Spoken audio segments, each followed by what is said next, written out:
कुदरत ने मानव को अनेक तोहफों से नवाजा है। इनमें से एक अनमोल तोहफा है बांस। बांस अत्यधिक तेजी से बढ़ने वाली पादप प्रजातियों में सबसे आगे है।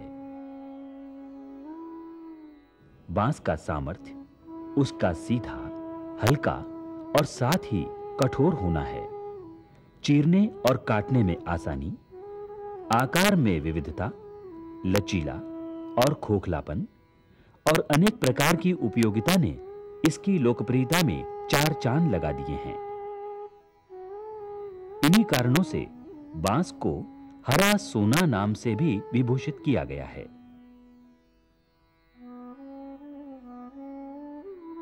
बांस प्रकृति का मूल्यवान उपहार है। दक्षिण पूर्व एशिया के लोगों के लिए बांस खास तौर से महत्वपूर्ण है, जहां इसके रचनात्मक प्रयोगों ने अर्थव्यवस्था में महत्वपूर्ण स्थान बना लिया है।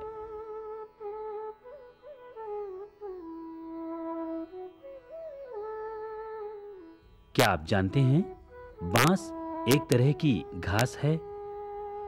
यह बांस धान और गेहूं के कुल का ही सदस्य है और ये वनस्पति जगत की सबसे लंबी घास है। गन्ना, दूब घास जो कि खेल मैदानों और बगीचों में उगाई जाती है, ये सभी घास ग्रेमिनी कुल के सदस्य हैं। बांस अन्य घासों से दो मामलों में भिन्न है। पहला, वृक्ष के समान ऊंचाई और दूसरा, पुष्पन के अनोखे गुण के कारण। इन सभी विभिन्नताओं ने बांस को अधिक रोचक बना दिया है। लंबे समय से ये शोधकर्ताओं और वैज्ञानिकों के लिए जिज्ञासा का विषय बना हुआ है। लोग बांस का प्रयोग यंत्र, औजार, आवास, भोजन, पाइप और संगीत वाद्यों के लिए भी करते हैं।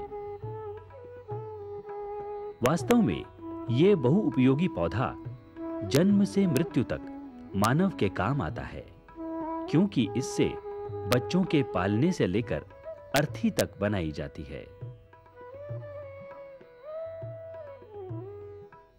जापानी लोग तो बांस के 1500 से अधिक उपयोग जानते हैं। सारे विश्व भर में बांस के 75 वंशों की 1250 प्रजातियां पाई जाती हैं।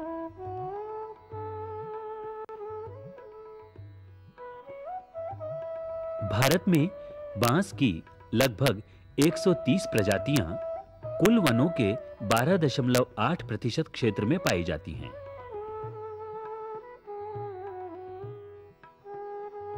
ये कुछ सेंटीमीटर से लेकर विशाल 40 मीटर तक ऊंचे और लगभग 30 सेंटीमीटर तक व्यास वाले होते हैं।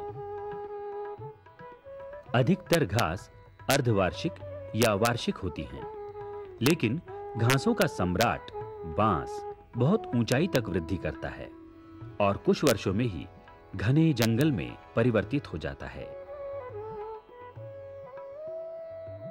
विद्युत बल्ब का आविष्कार करने वाले थॉमस अल्वा एडिसन ने बांस के कार्बोनाइज तंतु का इस्तेमाल अपने आरंभिक प्रयोगों में किया।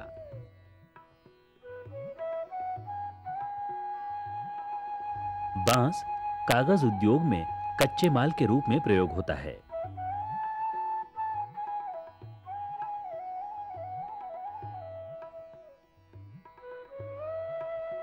प्लास्टिक के आविर्भाव से पहले बांस का प्रयोग पुलों,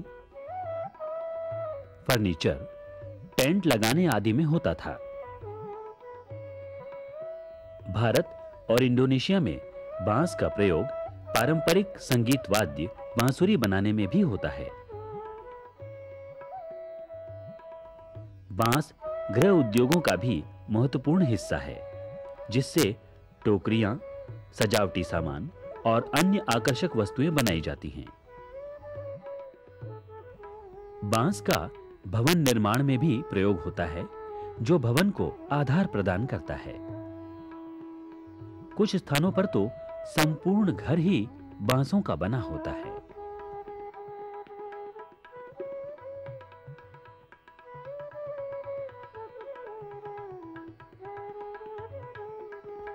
बांस के करील से स्रावित कोलाइडी पदार्थ बंसलोचन या तबाशीर अस्थमा और कफ के लिए उत्तम दवा है। इसका उपयोग शीतक टॉनिक के रूप में भी होता है। कुछ रासायनिक अभिक्रियाओं में ये उत्प्रेरक के रूप में कार्य करता है।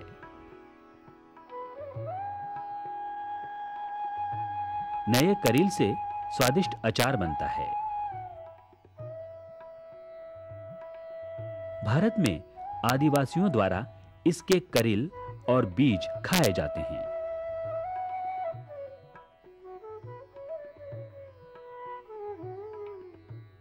बांस का कोयला अन्य स्रोतों से प्राप्त कोयले की अपेक्षा बेहतर गुण वाला होता है। इसलिए लोहार बांस के कोयले को अधिक प्राथमिकता देते हैं।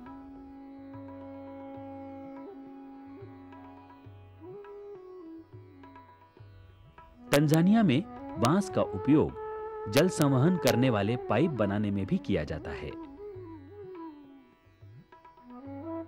बांस ट्यूबवेल के पाइप के रूप में भी काम आता है, क्योंकि यह सस्ता, मजबूत और टिकाऊ होता है।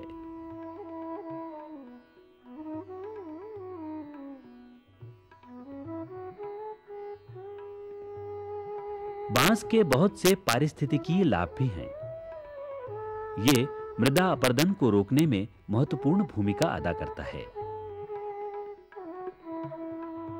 बांस जैव अपक्षयनीय होने के कारण वातावरण का मित्र भी है।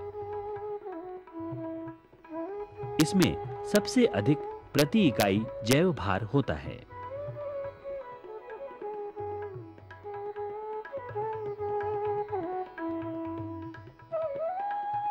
बांस में अपस्थानिक जड़ तंत्र पाया जाता है, अर्थात संधि स्थलों से असंख्य अपस्थानिक जड़ें निकलती हैं।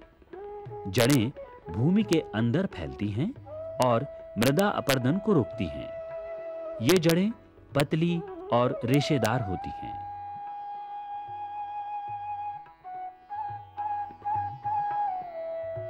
बांस का काष्ठीय तना अंतःभूस्तारिक राइजोम से वृद्धि कर बाहर निकलता है, जिसे कल्म कहते हैं। तना पर्व संधियों पर खोखला और संधियों पर ठोस होता है।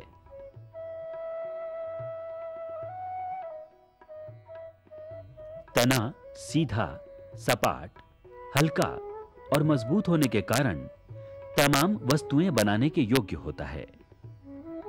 मेघालय में काले बांस की प्रजाति भी पाई जाती है।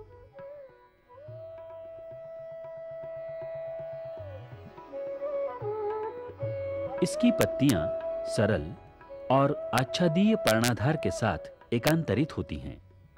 इनमें समानांतर नाड़ी विन्यास पाया जाता है। पत्तियों का फलक खुरदुरा और सिलिका युक्त होता है।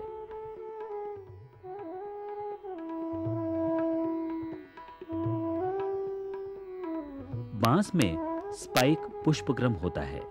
प्रत्येक स्पाइकिका में अक्ष काफी छोटा होता है, जिसे रेकिला कहते हैं। रेकिला पर दो विपरीत कतारों में सहपत्र स्थित होते हैं। इन्हें ग्लूम या तुष कहते हैं। उर्वर तुष लेमा कहलाता है। पेडिसिल के पिछले भाग में शुष्क झिल्लीनुमा रचना होती है। इसे पेलिये कहते हैं। पेलिये पार्श्व रूप से पुष्प को घेरे रहते हैं। इनको सामान्यतः सपत्रिकाओं का युग्म भी माना जाता है।